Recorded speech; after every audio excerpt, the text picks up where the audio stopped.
It plays a major part in the video game world.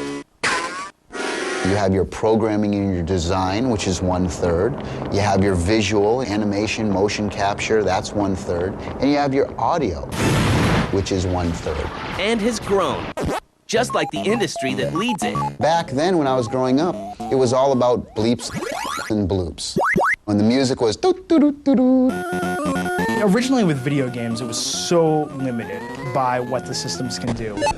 It's just like, God, it's almost painful to listen to some of the music they put in those early Atari games.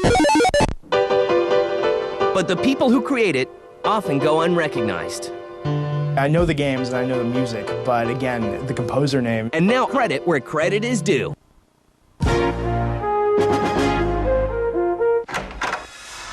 This is the story behind the magic of music and gaming. Say, oh yeah! Oh yeah! Groovy!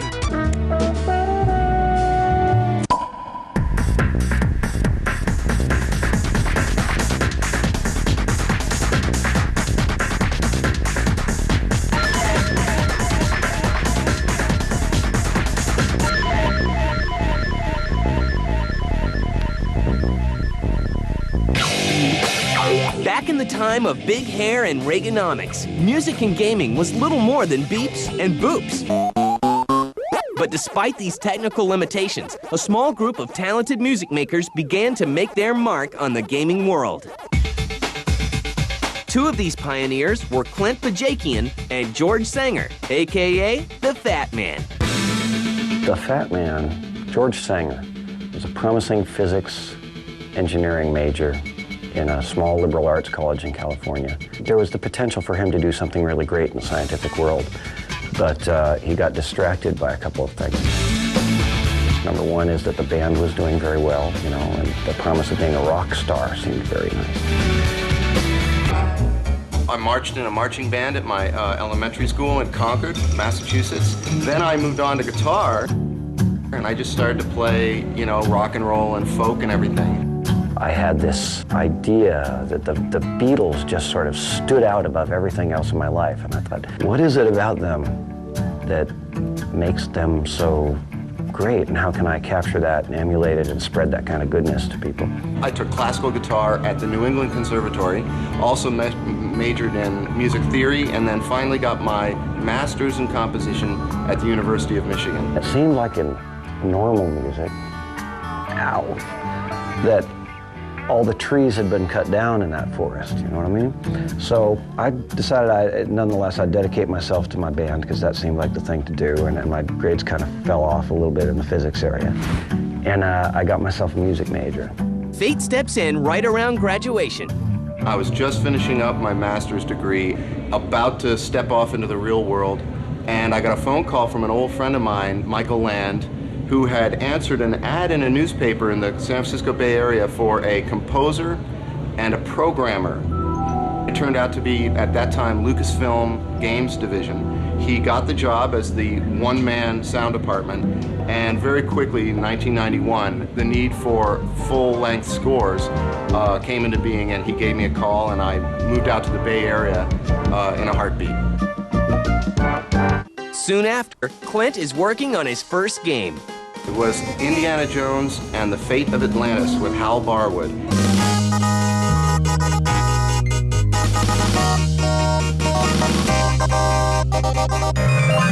As well as The Secret of Monkey Island with Ron Gilbert. And the Fat Man begins to make a name for himself. After college ended, the band broke up.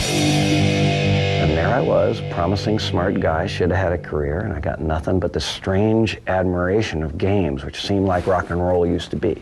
By a stroke of luck, a friend of my brother was in the Intellivision company, and I offered to empty his wastebaskets for free if he'd let me into the game business somehow. And he said, well, you're a musician, aren't you? And I'm like, oh, yeah, well, no, I'm not really a musician. He said, well, write a tune for this game, and I did. I rose and rose. I was about the only person in the business for many years. He puts together an ensemble of musicians called Team Fat, and together they begin to make musical history. It was a game called Wing Commander. The producer, Chris Roberts, said, "Can you do something that's sort of like Star Wars and sort of like Star Trek the movie?" It was unquestionably not just a breakthrough game for having introduced this idea of cinematics in a way that no one had experienced before. It also introduced the idea of orchestral soundtracks in a way that no one had approached before. Meanwhile, Clint Bajakian makes some of the most memorable music in gaming at LucasArts. It was extremely exciting. When I first started out, I was with Michael Land and Peter McConnell. Michael Land is known for The Dig, the Monkey Island scores. Peter McConnell composed Full Throttle. And he composed Grim Fandango. And he has a hand in creating a groundbreaking interactive music engine called iMuse. And the iMuse system was patented with the government. It was touted as being the only really hot interactive sound and music system in the industry at the time. I'm surprised no one ever really caught on to this in a big way. But the idea that LucasArts had, whereas as you're playing the game, the music shifts depending on how you're doing within the game and the events that are taking place. It won't do anything. And that was just a phenomenal breakthrough, a phenomenal idea. Houston gives us the go-ahead. Say when, boss. Do it. With the arrival of CD-ROM games, George Sanger and Team Fat become trailblazers once again with The Seventh Guest. Once we've gotten to the CD era, though, you've really seen that people started putting a lot more time and effort and energy into this, going in and recording not only synthesizers, but bands, in some cases, orchestras. It was at a time that games hadn't really experienced a lot of audio experimentation yet either. And so the game developers left me alone, let me do something fairly brave with the music. The music composed by the Fat Man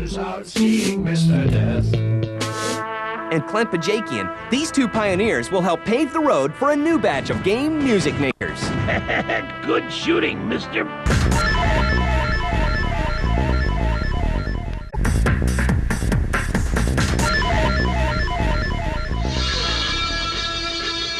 The Fat Man and Clint Bajakian, two very different music makers, have opened the door for followers. Like Tommy Tallarico, whose musical ambitions have him leaving his home in Springfield, Massachusetts.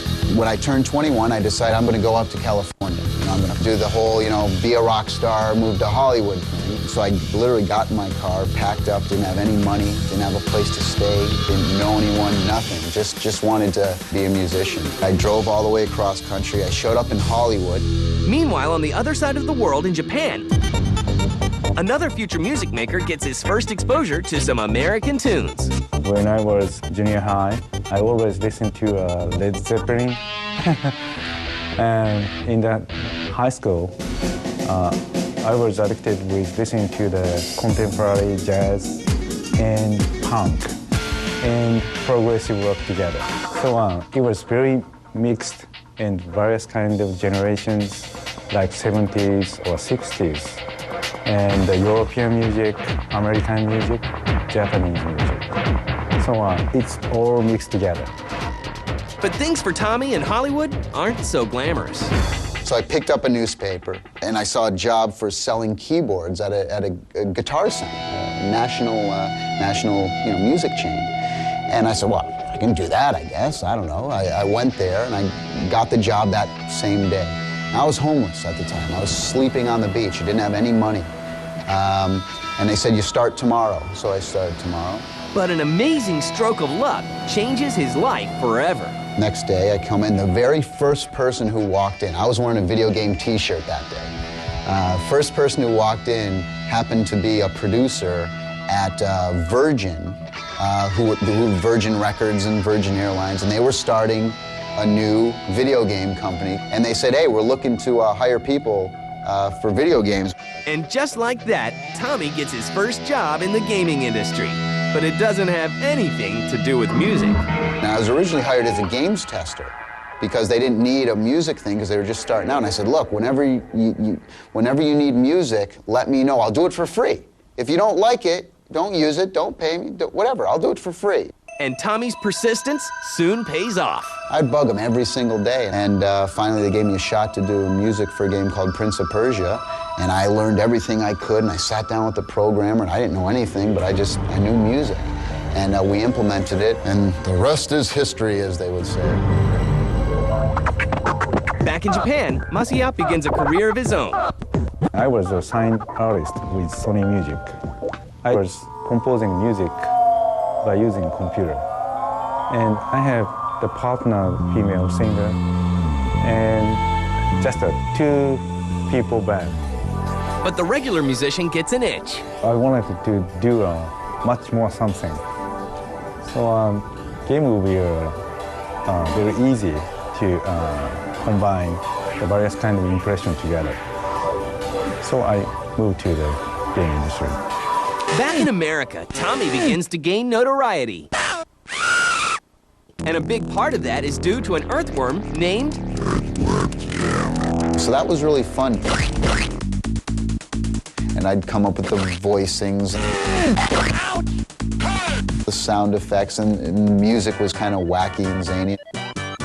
Earthworm Jim is so successful that a sequel is made. Wow!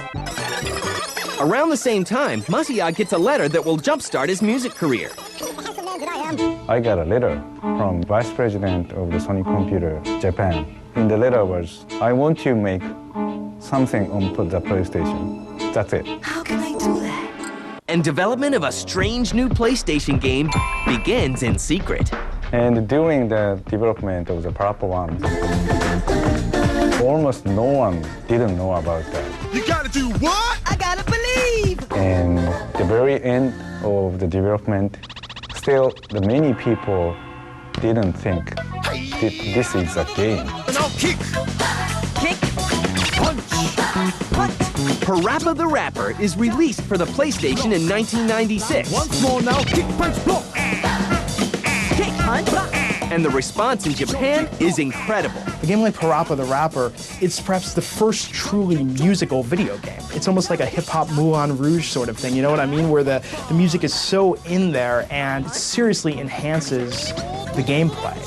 Some catchy tunes are a huge part of Parappa's success.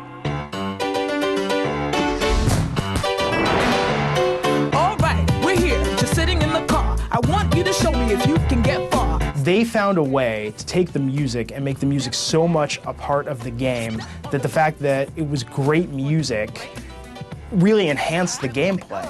That's because you just got your license. Woo-hoo!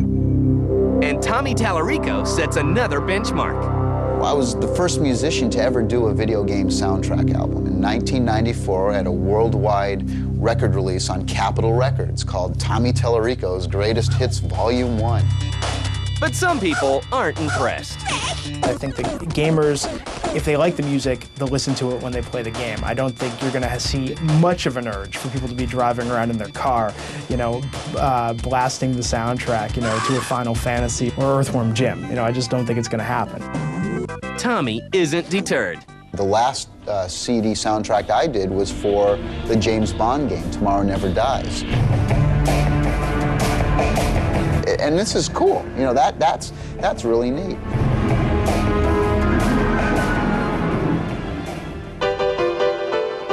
With the success of people like Clint Bajakian and Tommy Tallarico, a whole new generation of music makers begin appearing, and a bit of Hollywood influence will soon make its way into gaming.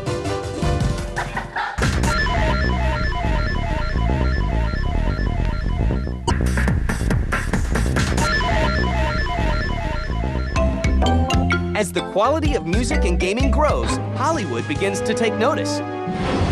Soon, music makers from Tinseltown try their hand at making music for a different medium. One day I was at E3, and I was looking at a game that had a very nice John Williams-like score.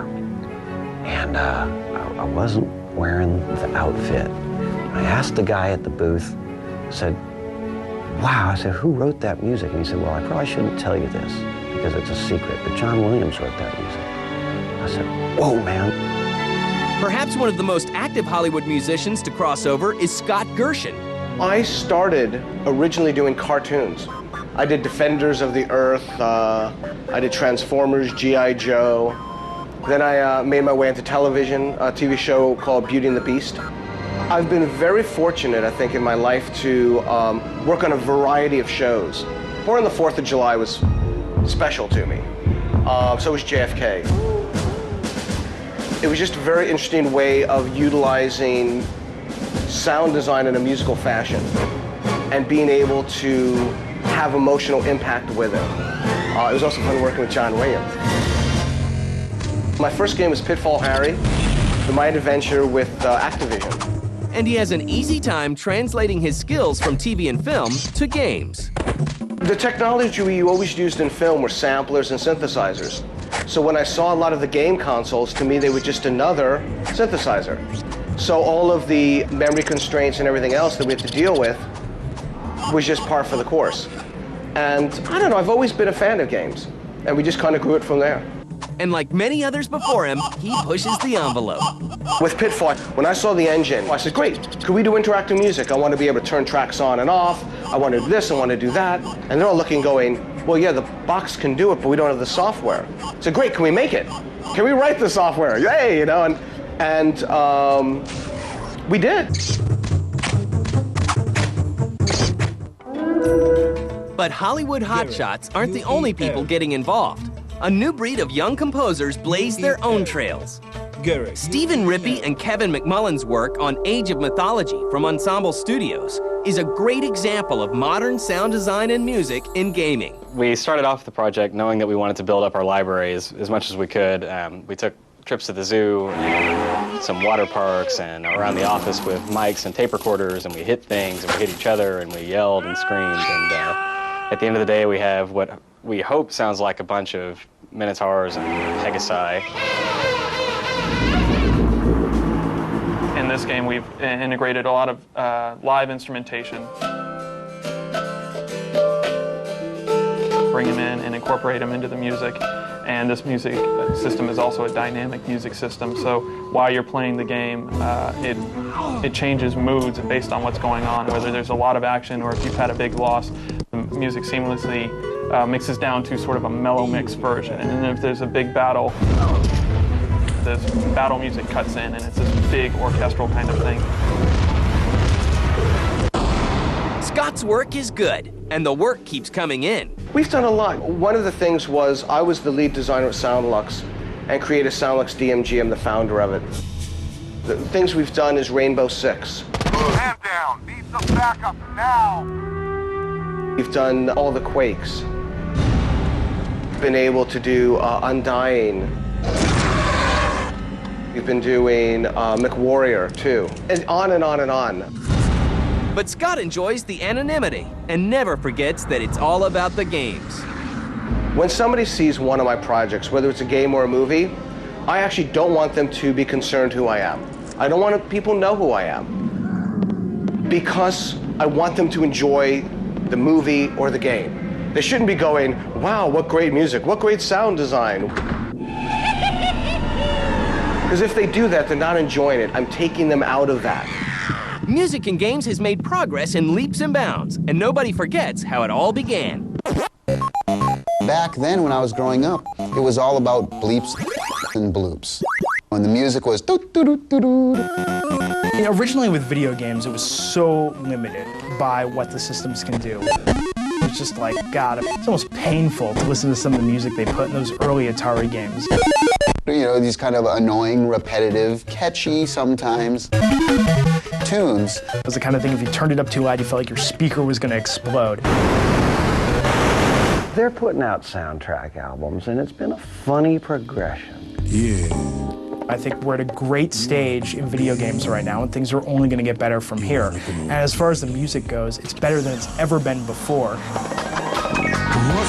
And I'm sure the future holds more interesting twists and turns. And the industry is still evolving. It's a constant learning process, and you just get to expand and expand. I don't see how I will ever run out of new and exciting things to learn about music or sound or the applications of those in a game. So hopefully we get to keep doing it for a while. It's so exciting to be in the video game industry right now. It's such a new industry, yet we forge ahead every single day. It's an amazing industry. It's just been fun. I mean, the graphics have grown, the technology has grown. The ability for us to be more powerful with audio has expanded incredibly. And while things just keep getting better, the true trailblazers have a bit of advice for the next generation. The first thing I would do is study an instrument. Piano is a very good foundational instrument, but any instrument is important. Flute, guitar, trumpet, drums. And keep an eye on the games industry. Play games, enjoy games, read the periodicals about games, and try to get to know people who create games, because that's where the real war stories happen. That's where the real rubber hits the road. Okay, that's it. Good luck.